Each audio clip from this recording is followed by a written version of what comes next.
Al-Kahfi ayat 45 insyaallah.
غير المغضوب عليهم ولا الضالين.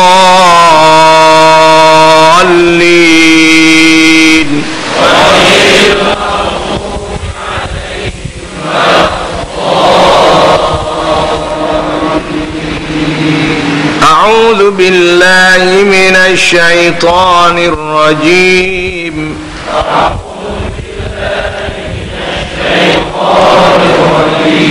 واضرب لهم مثل الحياة الدنيا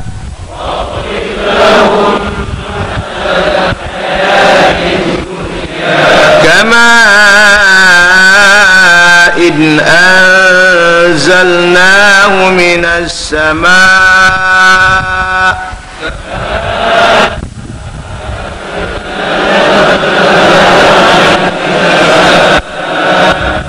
فاختلط به نبات الأرض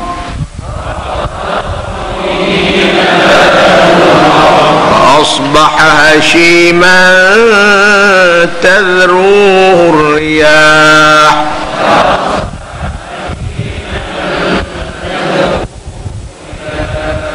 وكان الله على كل شيء مقتدرا.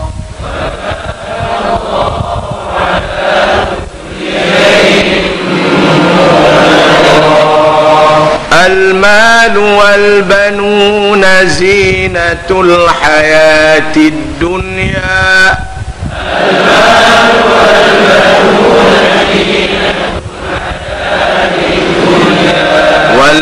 والباقيات الصالحات خير عند ربك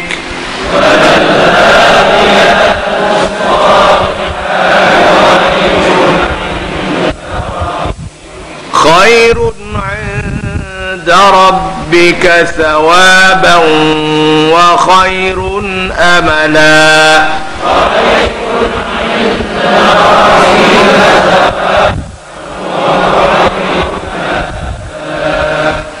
ويوم نسير الجبال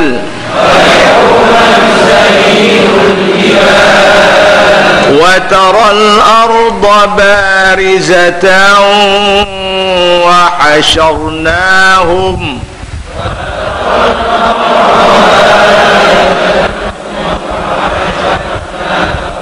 فلم نغادر منهم أحدا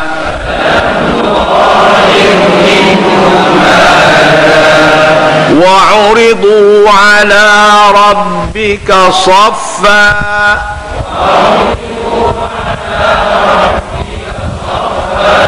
لقد جئتمونا كما خلقناكم أول مرة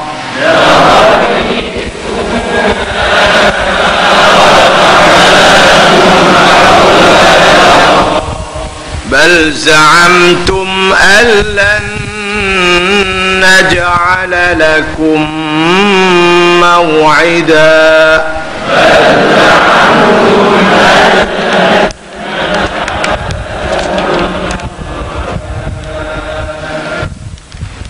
ووضع الكتاب فترى المجرمين مشفقين مما فيه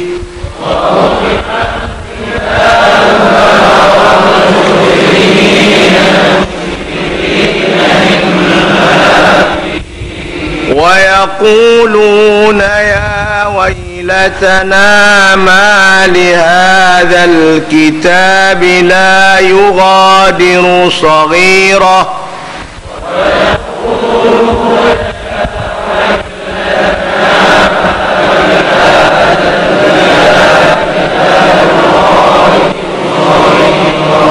لا يغادر صغيرة ولا كبيرة إلا أحصاها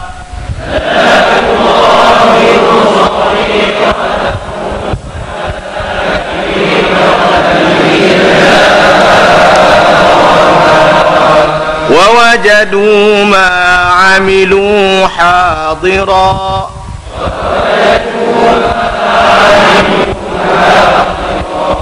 ولا يظلم ربك أحدا وإذ قلنا للملائكة اسجدوا لآدم فسجدوا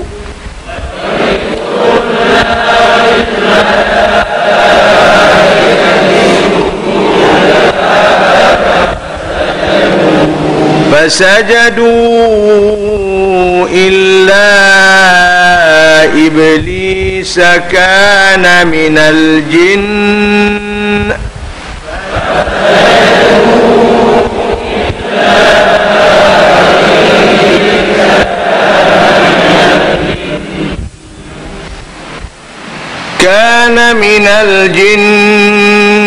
ففسق عن أمر ربه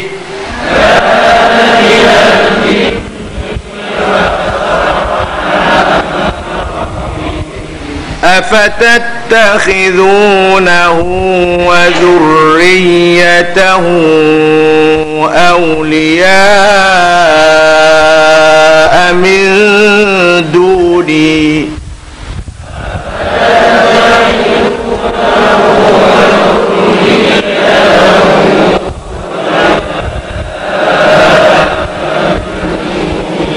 وهم لكم عدو بئس للظالمين بدلا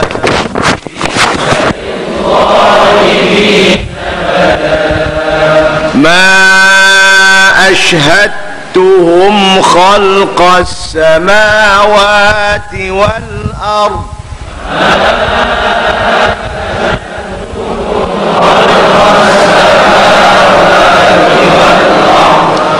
ولا خلق أنفسهم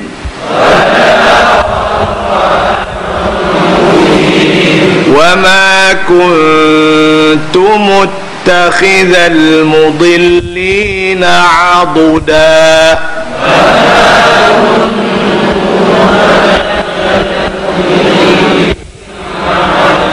ويوم يقول نادوا شركائي الذين زعمتم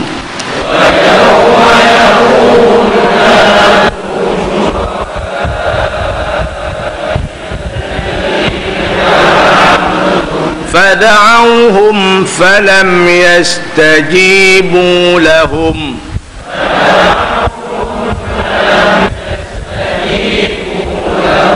وجعلنا بينهم موبقا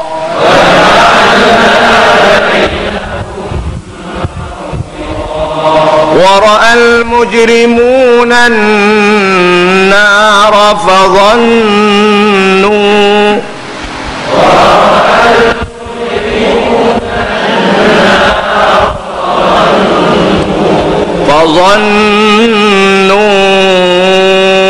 أنهم مواقعوها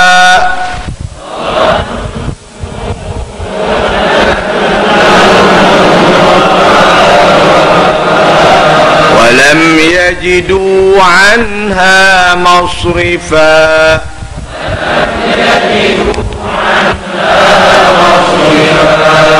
صدق الله العظيم.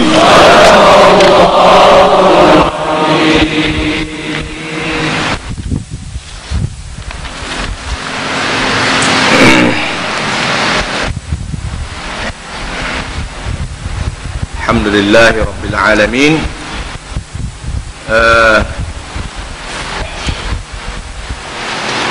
Kita malam ni kita dapat baca lagi ayat 45. Dan dari segi bacaannya saya rasa malam ni tidak ada yang susah kita nak sebut. Cuma kita harus berhati-hati ketika menyebut ayat Allah yang berbunyi fafasaqa an amri rabbih. Fafasaqa an amri rabbih itu dia ada sedikit,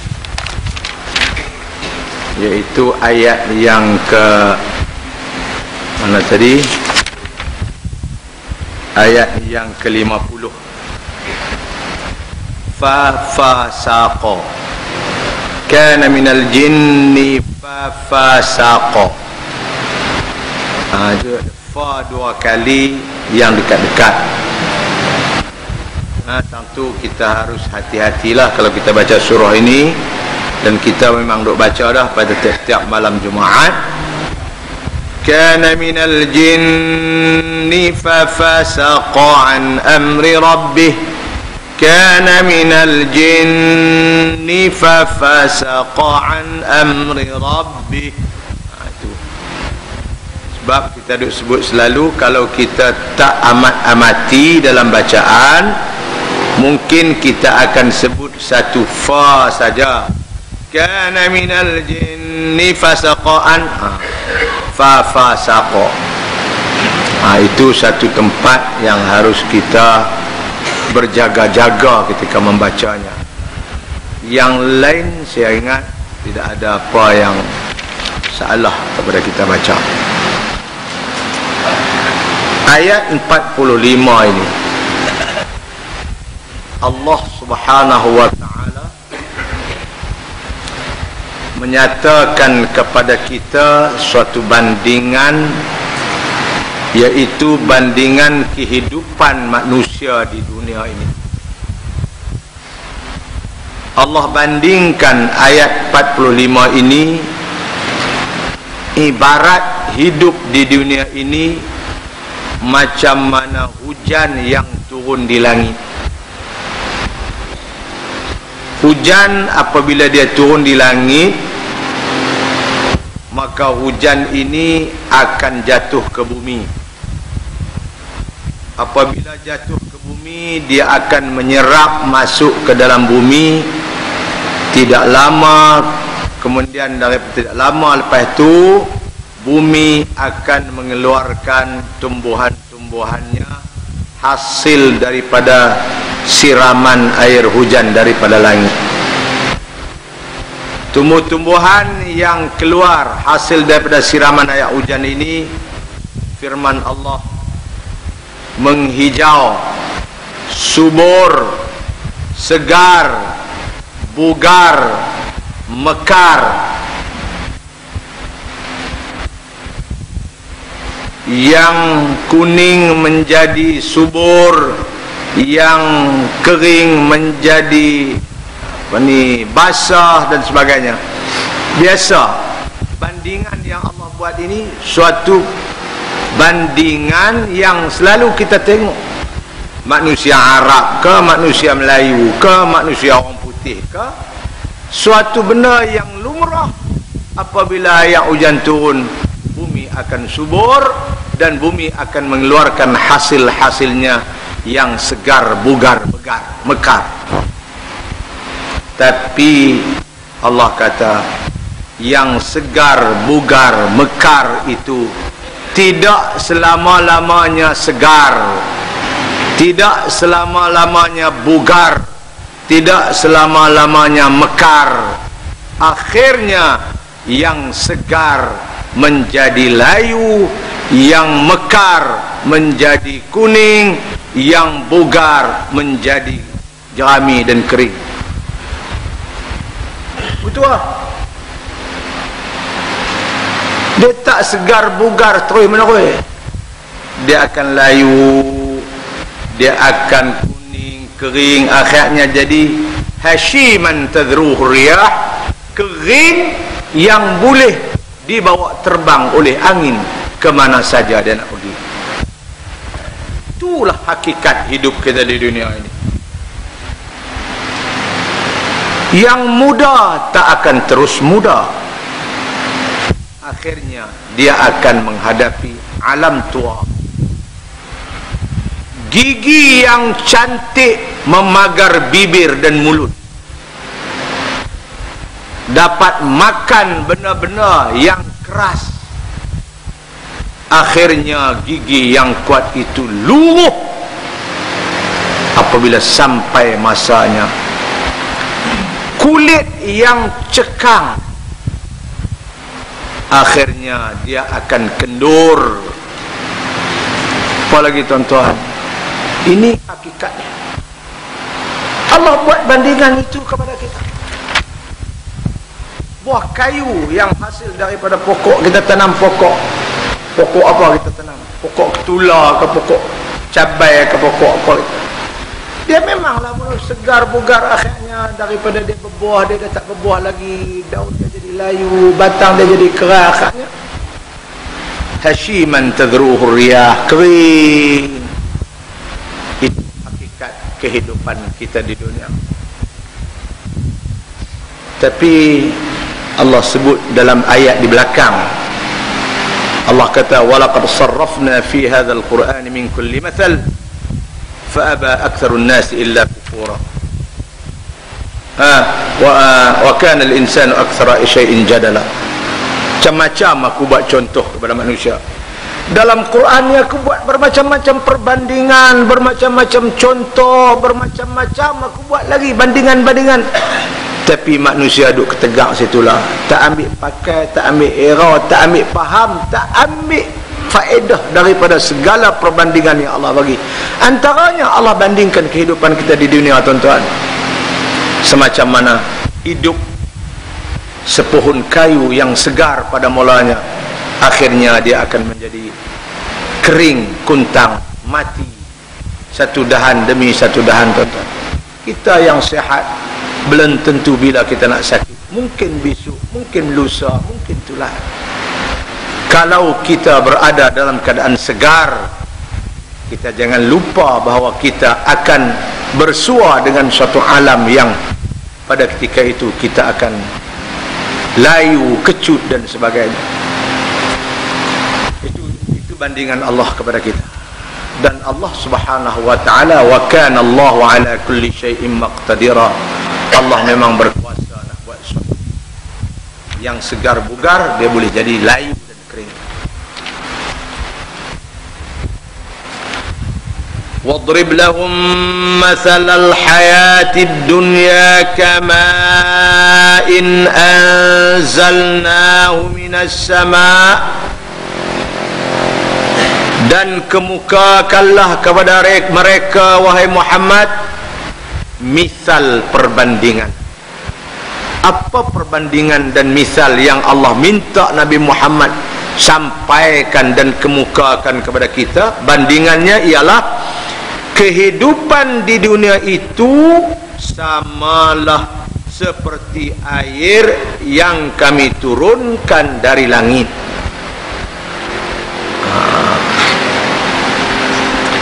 Lalu air yang kami turun dari langit itu fakhtalata bihi nabatul ard fa asbaha hashiman tadruhu riyah. Lalu air itu bercampur baurlah tanaman di bumi antara satu dengan lain,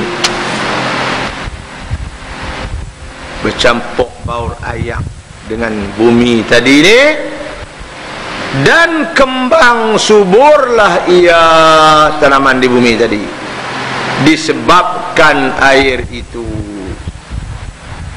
Kemudian fa asbaha hashiman tadruhu riyah, kemudian menjadilah ia kering, hancur, ditiup angin. Itu daripada keadaan segar bugar tadi. Wa kana Allahu ala kulli syai'in muqtadira, dan ingatlah adalah Allah amat berkuasa atas tiap-tiap sesuatu. Jadi tuan-tuan puan-puan, itu hakikat kehidupan kita. Jadi kita orang Islam yang selalu diperingatkan dengan ayat-ayat Allah, jangan lupa tentang hakikat ini.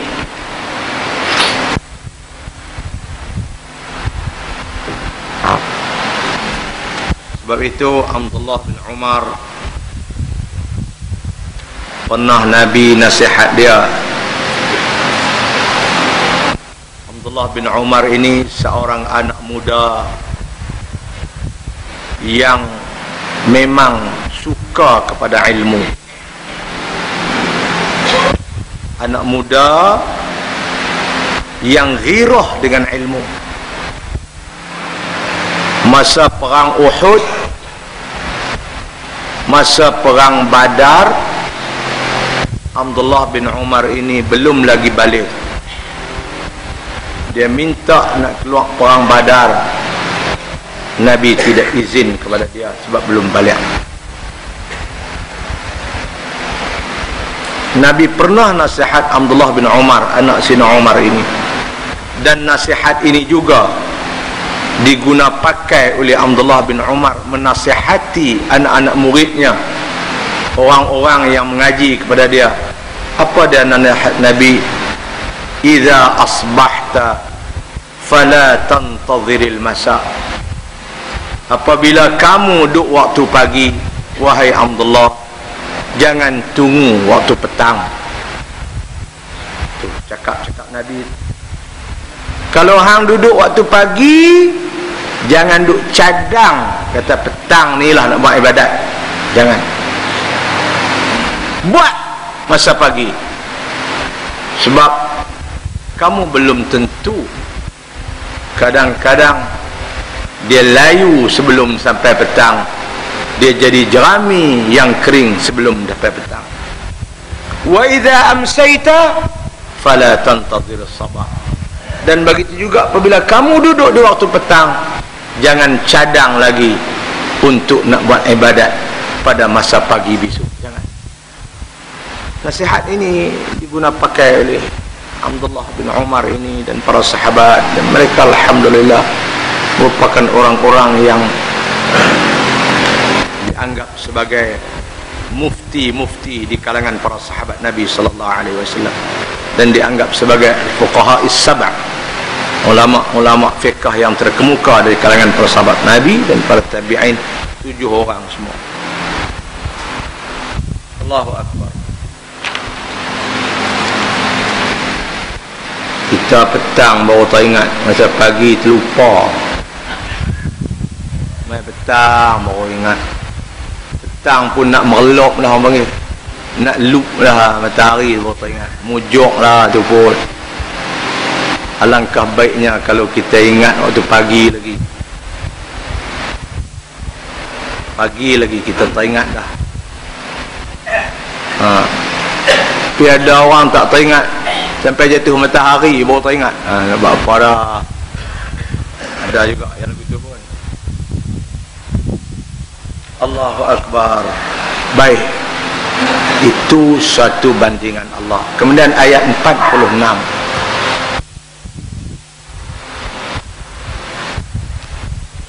ayat 46 Allah cerita kepada kita ada dua benda yang manusia cukup syok dalam hidup ni. Ada dua benda. Semua orang syok. Kita semua pun syok. Nombor satu, al-mal, harta. Harta. Yang kedua, al-banun, anak bina. Keluarga, cucu, cicit dan sebagainya. Harta tak ada siapa yang tak ada. Cuma angkat tangan siapa tak mahu harta. Ini yang kata dunia yang segar bugar tadi, ibaratnya benda yang segar bugar ini semua manusia mahu. Yang paling manusia mahu ada dua benda. Yang pertama al-mal, harta. Yang kedua al-banun, anak pinak, keluarga dan sebagainya. Tapi Allah kata yang itu kalau anak sahaja, kalau harta sahaja dia tak akan kekal. Sekiranya anak dan harta itu tidak dijadikan harta ke akhirat ataupun anak ke akhirat. Kalau hartanya dia harta sebagai harta dunia tak kekal. Tapi kalau harta itu dijadikan harta akhirat, insya-Allah harta akan kekal. Anak begitu juga. Kalau nak anak aja ramai, tapi anak itu tak dicadang untuk ke akhirat, dia tak kat dunia. Masa pak dia hidup dia boleh bagi duit, tapi masa pak dia mati dia tak tahu nak bagi apa dah kat pak dia. Saya hidup dia kata pak ada dulu dia hantar juga sebulan 200. Lepas pak mati ni tak tahu buat apa duit dia. Dia tak tahu nak buat apa dah. Sebab pak dia tak cadang anak ini ke akhirat. Pak dia tak cadang nak jadikan anak dan harta itu salihatul baqiyat, baqiyatus salihat.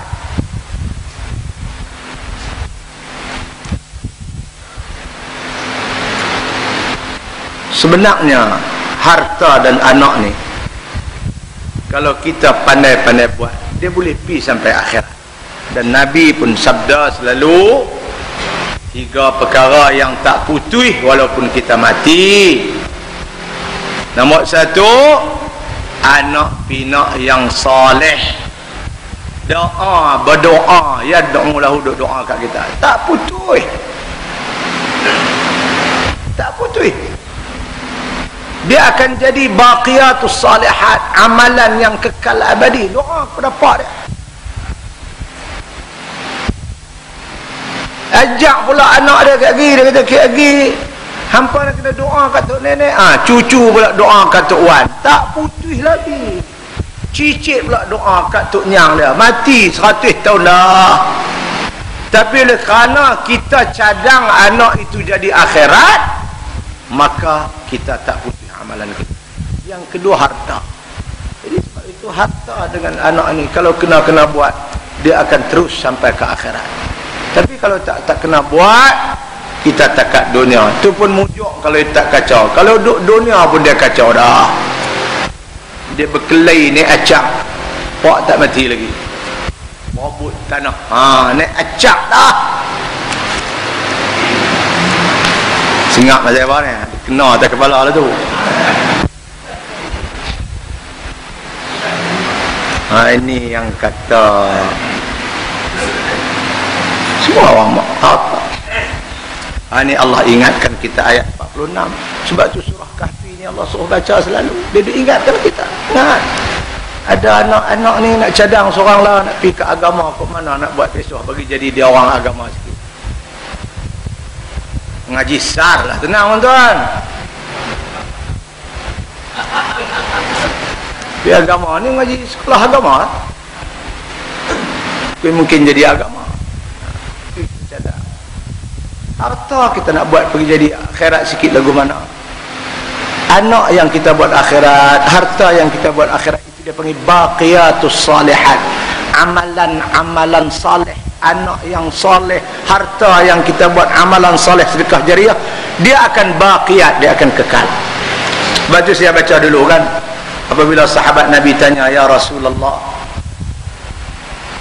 lagu mana kita nak minta, kan hadis ada, saya baca dulu. Kuliah yang berapa tuan-tuan tak ingat, masa tu CD tak ada jual lagi ikut.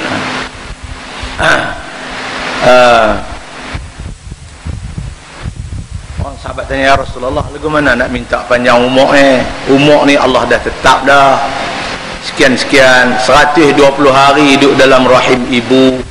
Allah dah tetap dah nak mati bila, kata nak kubur di mana, rezeki banyak mana kan. Allah dah tetap semua dah. Lagu mana ada kita nak tambah? Nabi kata sebenarnya tambah umur itu dengan zuriat yang saleh. Itu satu daripada benda Nabi jawab. Memang umur kita dari segi tahun memang tak tambah dah. Tapi apabila kita ni ada zuriat yang saleh, anak cucu yang saleh, arti umur kita bertambah. Apa umur tak tambahnya? Kita mati dah pun kita duk buat dapat kebajikan lagi. Pasal anak tu duk berdoa. Jadi umur kita panjang. Habis anak mai lapis cucu, doa lagi kat Tok Wan, umur panjang lagi Tok Wan. Habis lapis cucu mai cicit, doa lagi kat Tok Nyang, umur panjang lagi kat Tok Nyang. Masya Allah. Sebab itu Nabi Allah Ibrahim alaihi salam, kat dia nak mati dia berdoa, ya Allah, wab'ath fihim rasulan minhum, utuskanlah daripada anak cucu aku ni seorang rasul yang baik. Akhirnya 500 tahun mengikut sirah Ibn Hisham lebih kurang, Nabi Allah Ibrahim mati, maka Allah wujudkan Nabi Muhammad sallallahu alaihi wasallam 50 keturun 50 keturun ke 500 tahun 50 keturun kalau lebih kurang tu ke Ibn Hisham Allah lahirkan sampailah ni kita berdoa lagi kepada Nabi Allah Ibrahim alaihissalam. Di mana? Kama sallaita ala Sayyidina Ibrahim wa barik ala Sayyidina Ibrahim kama barakta ala Sayyidina wa barik ala Muhammad. Doa dalam tahiyat kita. Nabi Ibrahim mati nu dom berapa ribu tahun dah, tapi umur dia masih panjang kerana zuriat dia orang-orang baik kalangan anak cucu dia ni masih berdoa kepada dia. Itu dia panggil baqiyatus salihat, amalan yang kekal abadi. Al-mal wal banuna zinatul hayatid dunya. Harta benda dan anak pinak itu ialah perhiasan hidup di dunia. Memang sama zaman informasi sekarang ni, globalisasi sekarang ni, lagi duit, tak ada duit kawan pun tak mau berkawan dengan kita.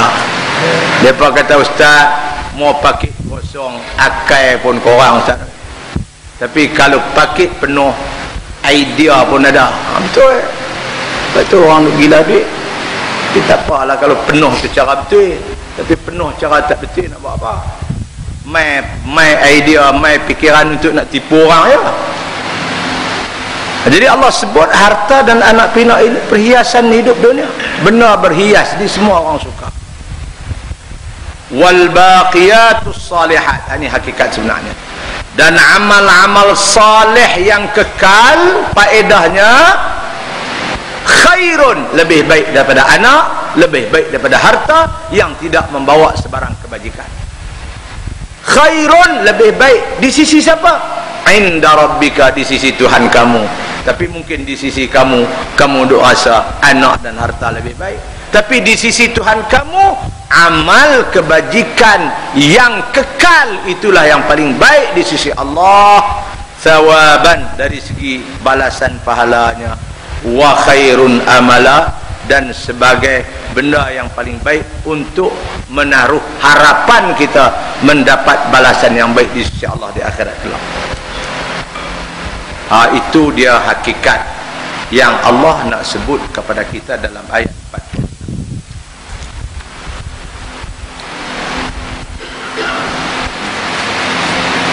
Baik, kemudian Allah cerita Di manakah segala amal yang saleh, segala amal kebajikan yang saleh yang kekal itu akan berguna untuk manusia? Di mana? Di dunia? Tak. Di mana? Nun di sana. Di mana? Di wa yauma nusayyirul jibal. Di hari kami cabut dan terbangkan gunung ganang jadi debu habis. Hari itulah amalan baqiyatus salihat hang berfaedah, lebih baik untuk kamu. Di hari mana? Di hari tercabutnya segala gunung, berterbangnya segala gunung, jadi debunya segala batu bata yang ada atas muka bumi ini, yaitu hari kiamat. Mungkin di dunia kamu tidak nampak amal kebajikan itu memberi faedah kepada kamu. Kadang-kadang ada manusia yang mengatakan bahawa amal kebajikan itu menyusahkan dia. Ada juga hal begitu pun. Kamu tak nampak faedahnya amal kebajikan yang disebut baqiyatus salihat. Tetapi terserlah faedah amal salihat baqiyatus salihat itu. Nun, di hari yauma nusayyirul jibal, di hari kami akan cabut dan terbangkan gunung dan ganang. Hari itulah Allah ingatkan kita, di hari itulah kita akan dapat faedah daripada amal kebajikan yang kita buat.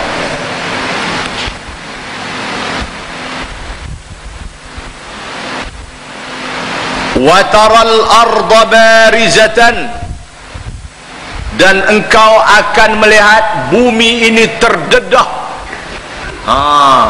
Orang tua-tua pagi padang jarak, padang terkukur, tak tahulah istilah mana. Artinya terbentang, terdedah nampak.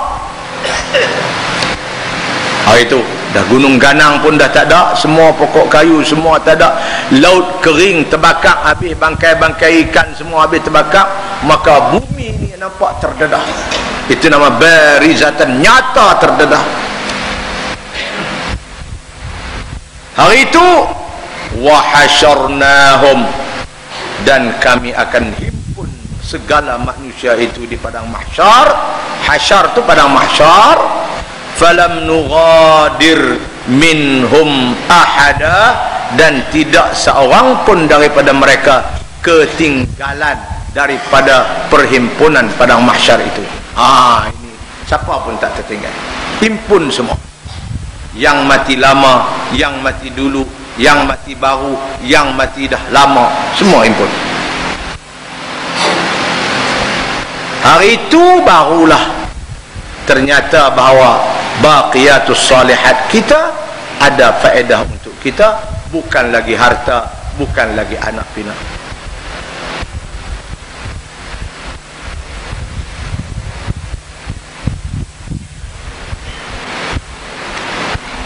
Itu Allah nak sebut kepada kita hari yang akan menunggu kita, dan hari yang akan membawa faedah kepada kita segala amalan kita. Dan ingatkanlah hari kami cabut dan terbangkan gunung, dan engkau akan melihat seluruh muka bumi terdedah nyata, dan kami himpunkan mereka di padang mahsyar, sehingga kami tidak akan tinggalkan seorang pun daripada mereka. Semua mesti dihimpunkan padang mahsyar itu. Allahu Akbar.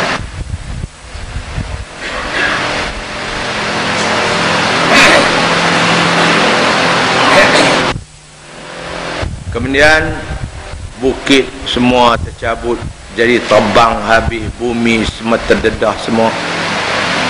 Manusia pula dihimpun semua. Himpun buat apa tuan-tuan? Himpun buat apa? Himpun Allah sebut ayat seterusnya. Wa'uridu ala rabbika saffan laqad ji'tumuna kama khalaqnakum awwala marrah. Dan mereka manusia semua tetap akan dibawa menghadap Tuhanmu dengan berbaris teratur. Baik, teratur. sambil dikatakan kepada mereka, kamu sekarang telah datang kepada kami berseorangan. Seorang dia, bini kita, bini pun tak ada lah, itu tak ada, seorang-seorang lah, nafsi-nafsi. Bini tak peduli laki, anak tak peduli pak, pak tak peduli anak, semua tak peduli lah, seorangan. Sebagaimana kami telah menjadikan kamu pada mulanya. Kita mula-mula terbit daripada perut mak kita pun seorang-seorang. Hak kembang pun dia tak keluar dua sekali, dia keluar seorang-seorang. Kita balik menghadap Allah pun seorang-seorang juga. Tuan-tuan, cuba bayangkan bagaimana kita nak berdepan dengan Allah seorang-seorang. Anak kita tinggal, isteri kita tinggal, kawan rakan tinggal. Haduk balik dah pun lugu tu lah tuan-tuan, kita dah tengok balik seorang-seorang saja yang akan teman amalan kita. Allah. Bahkan kamu dahulu menyangka bahawa kami tidak akan menjadikan bagi kamu masa yang tertentu untuk melaksanakan apa yang telah kami janjikan. Ini orang-orang yang tidak beriman kepada akhirat. Dia menyangka bahawa apa yang Allah janji nak impun pas semua tu benda-benda yang tak betul belakang. Mau takat balik berjumpa Allah saja tak apa tuan-tuan. Balik ramai-ramai jumpa Allah di akhirat pula tak apa. Yang duk bimbang ayat 49, awak bukan takat berjumpa, dia dedah habis amal kebajikan kita, suratan amalan. Ni yang tak tahan. Hak buat sengak-sengak pun dia dedah. Yauma tublas sarair fama lahu min quwwatin wala nasir. Itu. Kemudian orang-orang yang buat amalan jahat, dia takut ketika amal-amal suratan amalan itu didedah seorang demi seorang, duk bimbang. Awak tak bimbang dia banyak buat salah. Orang duk cek di komputer tu, kompon sampai tanggiliak dia kata mampu aku. Tunggu takut nanti denda mampu. Dia tahu banyak buat salah. Kemudian apabila didedah kepada dia, tu dia kesalahan, kutilkan. Dia marah balik, dia kata, "Ma li hadzal kitab la yughadiru saghiratan wala kabiratan illa asah." Dia kata celakui semua, dia kata suratan amalan ni. Habis dia tulis hak besar tulis, hak kecil tulis, satu pun tak tinggal. Ini Allah punya pasal. Malaikat kiri kanan dia tak lena tuan-tuan. Dia tak lena. Raqib dan Atid dia tak pernah lena. Dia catat semua. Cuma kita lena je dia tak tulis. Dia tak lena. Mau dia tulis hak kita lena sama mampu. Kain duk tang leher belakang, telanjang bogeh, tak apa pasal lena. Nah, dia marah balik kat kitab amalan. Dia kata ambus, dia kata celakui sungguh, tulis sampai habis. Kemudian wa wajadu ma amilu hadira, dan mereka didedah dan dapati semua ada apa buat tu dia, didedah semua tu dia. Wala yadhlimu rabbuka ahada, Tuhanmu tak pernah zalim kat siapa pun, sikit pun tak zalim. Hak dia habaq tu ialah benda yang hang buat, siapa salah. Ini ayat 49 cerita bahawa proses pendedahan apa yang kita lakukan dalam masa kita hidup ketika kita sedang menikmati nikmat anak dan nikmat harta tadi. Baca ayat ni banyak-banyak tuan-tuan. wa wudi'al kitabu fataral mujrimina mushfiqina mimma fih. Dan kitab-kitab amal, ini suratan amalan kita, disebut dalam istilah apa dia usuluddin, dia panggil sahaiful a'mal, suratan amalan kita. Nah, ditulis. Dan kitab-kitab amal juga tetap akan dibentangkan pada hari itu. Maka engkau akan melihat orang-orang yang berdosa itu, dia banyak buat dosa. Apa orang ni? Merasa takut akan apa yang tersurat di dalamnya.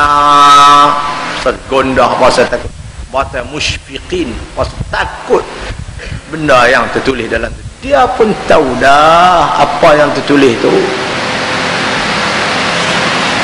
Gina belum apa-apa, bertobatlah, InsyaAllah Allah hapuskan, sapu padam habis itu. Allah.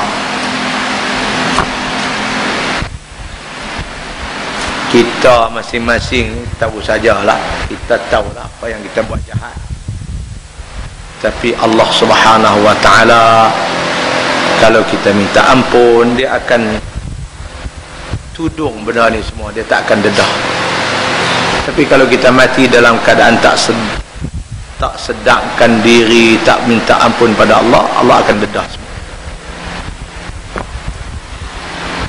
Dia takut ni, orang yang buat dosa ni, dia takut benda ni akan terdedah.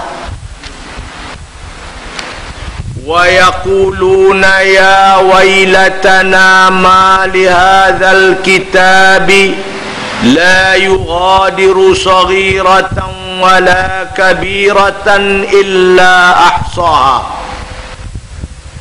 Dan mereka akan berkata, wahai celakanya kami. Oh, baru sedar diri kita celaka. Mengapa kitab ini demikian keadaannya? Ia tidak meninggalkan yang kecil atau yang besar, melainkan semuanya dihitungnya. Semua dihitungnya, tak kira tulis, semua ada dalam tu. Wa wajadu ma amilu hadiran, dan mereka dapati segala yang mereka kerjakan itu sedia tertulis di dalamnya satu persatu. Wala yadhlimu rabbuka ahada, dan ingatlah Tuhanmu tidak berlaku zalim pada seorang pun. Sebab itu tidak ada alasan kita nak kata Allah buat nanya kat kita, sebab segala yang dia dedah itu semua ada kenyataan-kenyataan yang bertulis, dan benda yang bertulis itu adalah tetap di sisi Allah Subhanahu wa taala. Bukan orang panggil dakwaan kosong, tetapi pendakwa Allah, dia berlandaskan ataupun beralasan kepada tulisan-tulisan amal-amal kebajikan, amal-amal surah apa ni, amalan kebajikan kita, amal-amal yang kita lakukan. Habislah tuan-tuan. Itu Allah cerita manusia ni akan menghadap dia, dan suatu mahkamah Allah akan berlaku di akhirat kelak. Kemudian ayat 50 tuan-tuan, Allah nak cerita manusia yang akan menyesal sedemikian rupa di akhirat. Dia marah malaikat yang duk tulis suratan amalan dia. Hak kecil pun tulis, hak besar pun tulis, hak jahat-jahat. Kalau tulis hak baik dia pun tak marah, tulis hak jahat. Manusia yang marah, manusia yang boleh jadi buat jahat tu pasal apa tuan-tuan? Pasal antara pasalnya, pasal dia telah pun tertipu dengan iblis. Ayat 40, 50 Allah nak cerita iblis. Iblis ni memang kerja tipu manusia. Sehingga Sayyidina Adam alaihi salam sendiri terpaksa keluar daripada syurga. Dan iblis inilah sebesar-besar seteru yang akan menyebabkan manusia ini berasa kecewa apabila duduk di akhirat kelak.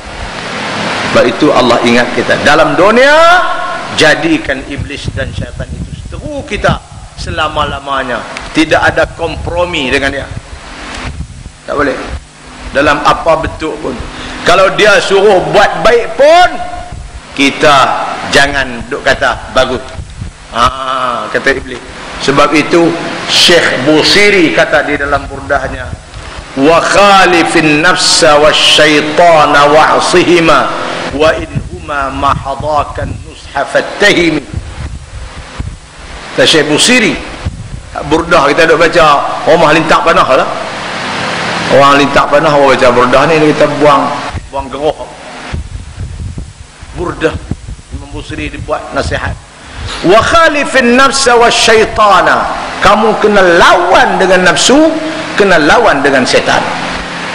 Itu sikap yang kena kita ambil. Wa'sihima, kena dahaka kat dia, dahaka kat nafsu, dahaka kepada syaitan. Wa in huma mahadakan nusha, kata Syekh Busiri, kalau nampak pada lahirnya dia nasihat hang elok, nafsu nasihat hang suruh jadi baik, setan nasihat hang suruh jadi baik, iblis, hang jangan percaya, itu mohong lu. Jangan percaya. Ya, mereka ni memanglah nafsu amarah ni memang dia tak suka kita jadi baik. Setan dan iblis memang kerja dia tak suka kita jadi baik. Kalau nampak pada lahirnya nasihat mereka itu ikhlas, tapi sebenarnya dia tak ada ikhlas, jangan duk percaya. Itu kata Busiri, wa in huma mahadakan nusha fattahim. Jadi ayat 50 Allah cerita bagaimana kehidupan manusia ini boleh jadi sangsara di akhirat karena inilah. Wa idh qulna lil malaikati isjudu li adama fasajadu illa iblis kana minal jin fafasaqa an amri rabbih. Allah cerita kisah ni dalam surah Al-Baqarah pun, bagaimana iblis derhaka pada Allah dalam proses Allah suruh dia memberi penghormatan kepada Adam. Ini manusia, bukan makhluk yang mula-mula dahaka kepada Khalik, iaitu iblis la'natullahi alaih. Dialah yang meneroka supaya makhluk ini dahaka kepada Tuhan. Dia mula-mula buat. Dan sebenarnya kata Allah, iblis ini adalah dari kalangan jin, maka dia telah menjadi fasik, artinya tidak taat kepada perintah Tuhannya. Dan ingatkanlah peristiwa tatkala kami berfirman kepada malaikat, sujudlah kamu kepada Adam, lalu mereka sujud melainkan iblis, ia adalah berasal daripada golongan jin. Jin ini pun adalah daripada golongan iblis. Iblis inilah kerja mereka, tak ada kerja lain, kerja kacau orang, kerja buat jahat, kerja itu, kerja ini. Ini jin. Kita harus dan kita wajib menjadikan jin dan iblis ini seteru kita dunia dan akhirat. Kemudian Allah kata, afatattakhidunahu wa dhurriyyatahu awliya'a min duni. Allah tanya balik kita, patutkah kamu jadikan iblis dan anak-anak cucu dia, iaitu setan-setan ni, kawan rapat kamu sehingga kamu tinggalkan aku? Tak ada manusia yang duk berkawan dengan iblis dan jin. Dia berkawan. Kawan tu sama ada dia berkawan betul ataupun dia jadikan jin dan setan ini sebagai member dia. Allah kata, patutkah hampa pergi berkawan dengan jin dan setan ni sehingga hampa tergamak tinggalkan aku? Patut hampa berkawan dengan aku, hampirkan jadi aulia, jadi wali-wali aku, orang-orang yang dekat dengan aku, bukan jadi wali-wali setan dan jin. Jadi benda ni Allah ada sampai sekarang manusia yang bersahabat dengan jin dan setan. Wahum lakum adu, sedangkan jin dan setan itu bagi kamu adalah seteru. Bi'salil zalimina badala, kalaulah orang-orang yang zalim itu menjadikan seteru, menjadikan setan dan jin itu kawan dia, maka itu adalah seburuk-buruk apa dia orang panggil, seburuk-buruk apa yang dilakukan pertukarannya oleh orang-orang zalim ini. dia tukar daripada berkawan dengan Allah, berbaik dengan Allah, hampir daripada Allah, dia tukar pergi berkawan dengan syaitan, berbaik dengan syaitan. Maka pertukaran itu adalah seburuk-buruk pertukaran yang berlaku, yang dilakukan oleh orang-orang zalim. Asy-syaitanu Allah waliyul ladzina amanu yukhrijuhum minadh dhulumati ilan nur walladzina kafaru awliya'uhumus syaitan awliya'uhumut taghut yukhrijunahum minan nur ila dhulumat. Itu Allah cerita dalam surah apa dia, surah An-Nisa.